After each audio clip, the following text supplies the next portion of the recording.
Arizona is known for its variety of agriculture, and because of the difference in elevation across the state, there's almost always something that's in season. Right now, we're here at Mortimer Farms, and today, we're talking sweet corn.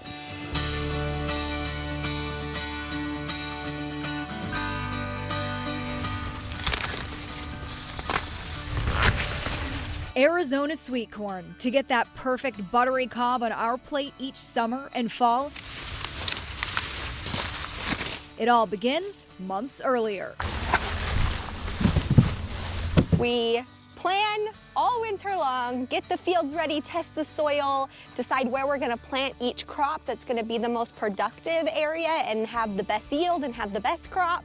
And then we plant. And then from there, we care for all of the plants and we irrigate and we take care of any weed control that we need to do. And then we're ready to harvest. Harvesting sweet corn is difficult. Every stalk of corn produces 1 to 2 good ears of sweet corn. And as soon as those 1 or 2 good ears are harvested, that stalk is no longer going to produce more sweet corn. And every area that we plant on the same day is harvested within the same week of each other. And so we want to plant blocks in order to extend our growing season. So we're not just harvesting for 1 week, we're harvesting for multiple months. But before we get to the harvest, it all starts with the stalk and its development during the season. And here at Mortimer Farms, they know very well that temperatures play a big role in getting that perfect ear of corn. Sweet corn likes the summer heat, likes the temperature to be warm, keeps those roots warm, keep the sunshine for photosynthesis. So all of those things impact when we're planting and when we're harvesting. Thanks to the moderate temperatures of the high desert around Mortimer Farms in Mayer, their corn can thrive from the last frost of spring to the first frost of fall. That means sweet corn stays in season through mid to late October. When our crews come out and when we come out to harvest, we're looking for a few different things to make sure that that stalk is ready to be harvested and those ears are ready. And so we're looking for the tassel and the color of the corn and also feeling that ear to make sure it was pollinated correctly. But this year, the state had a very cool June, and Mortimer had their latest frost ever. So the stalk of corn has the tassel on the top. When the tassel is this color, we're about 3 weeks away from harvesting the corn. And the tassel is what helps with pollination. When we had that June 23rd frost, the tassel was damaged. We thought that it would grow out of that damage, but it wasn't pollinated correctly. And so we had a lot of ears that were half pollinated, or the ones that were pollinated didn't have that flavor profile that we're looking for.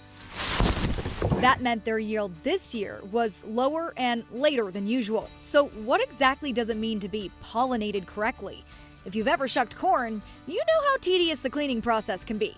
But those little strings on the corn, they're actually pretty important. This is the silk, and the silk is also aiding in the pollination process. Every silk is directly connected to a kernel of corn. And as each kernel is pollinated through the silk, it is growing and establishing each individual kernel. And then as those kernels grow, the silk is detached from that ear of corn. Okay, now we're ready for harvest. What are we looking for? You want to look at the top of the ear at that same silk. The darker the silk is, the more ripe it is and the closer it is to harvest. So you can tell that silk is very dark, so this is a very good ear ready to harvest.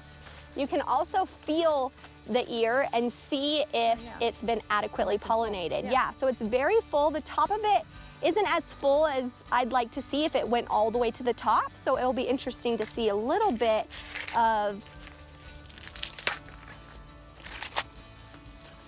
So this is a beautifully pollinated ear. And then you can tell just a little bit on the top that it wasn't pollinated all the way to the top, but still a gorgeous ear of corn. It's this attention to detail that sets local apart. And the closer you are to the vine, the tastier that food is. The flavor profile is extended and is there at the last little bit of the ripening process. And so if you're harvesting something before it's ripe and trucking it across the country, that flavor profile isn't as extensive as if you were eating it right from the place that it was harvested. Okay, so we've seen the farm. Now let's head to the table.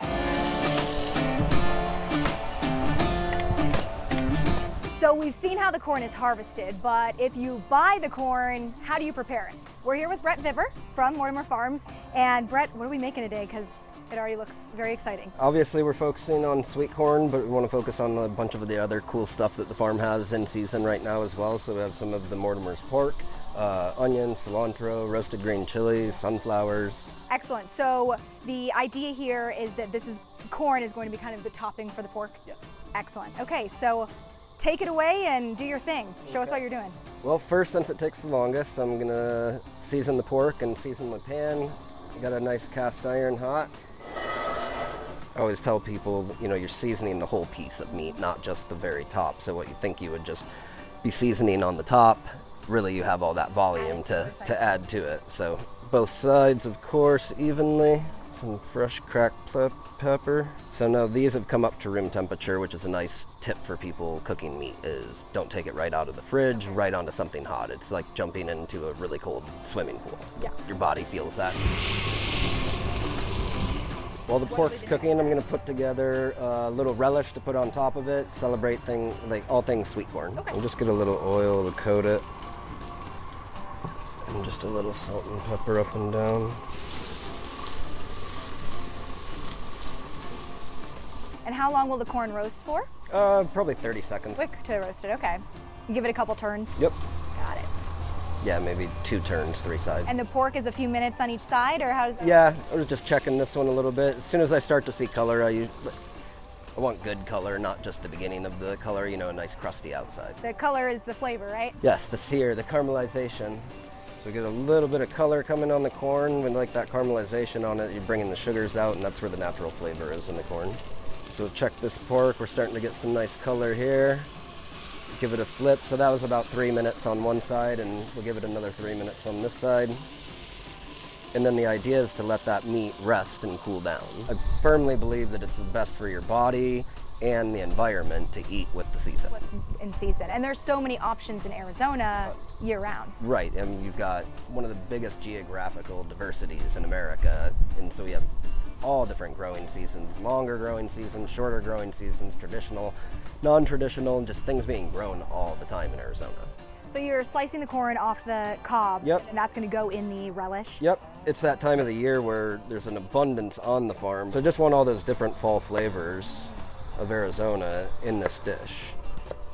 And this will be a really good crunch, I would imagine, too, with the apples and the corn. And something cool that I do every year with their sweet corn is really super dehydrate it. So we've got just a couple pickled red bell peppers. And there's a few things here that really stand out every year: the corn, the tomatoes, and the peppers that grow here. Last ingredient, I'm going to put some green chilies in here. Those are roasted as well? Yep. Okay. And we're going to add just a little bit of olive oil. And the nice thing every year with all the apples is that we can make our own apple cider vinegar, so just a little splash. Just want a little bit of acid. We'll give it just a little bit of salt. A little bit of pepper. When I'm cooking, I try and focus on simple flavors. If you have high quality ingredients, I'd really try and focus on bringing a salty element, a sweet element, a sour element, a spicy element. So if I can find that kind of healthy balance of everything, you've got the green chilies, you've got tart and sweet from the apples, some of the apple cider vinegar, the sweet corn. You're kind of striking all those flavor profiles that people so often refer to as umami nowadays. So we've got to the point where you're going to do your plating now. Yep. All right, so starting with the pork? Yep, we're just going to take the bone and put it wherever we want. We slice that so it's kind of nice and easy for everyone to enjoy eating. And then I'm just going to spoon our relish over the top. It looks to me like Arizona fall on a plate. All right, so we've got our final dish here. It looks amazing. Thank you. Is it time to taste? Time to taste. All right, let's do this. Super good. And the green chili has a little bit of spice to it. Thank you for preparing this for us. Hopefully my level of enjoyment is selling you on just shopping in season, buying things when they're fresh, because you can taste the difference.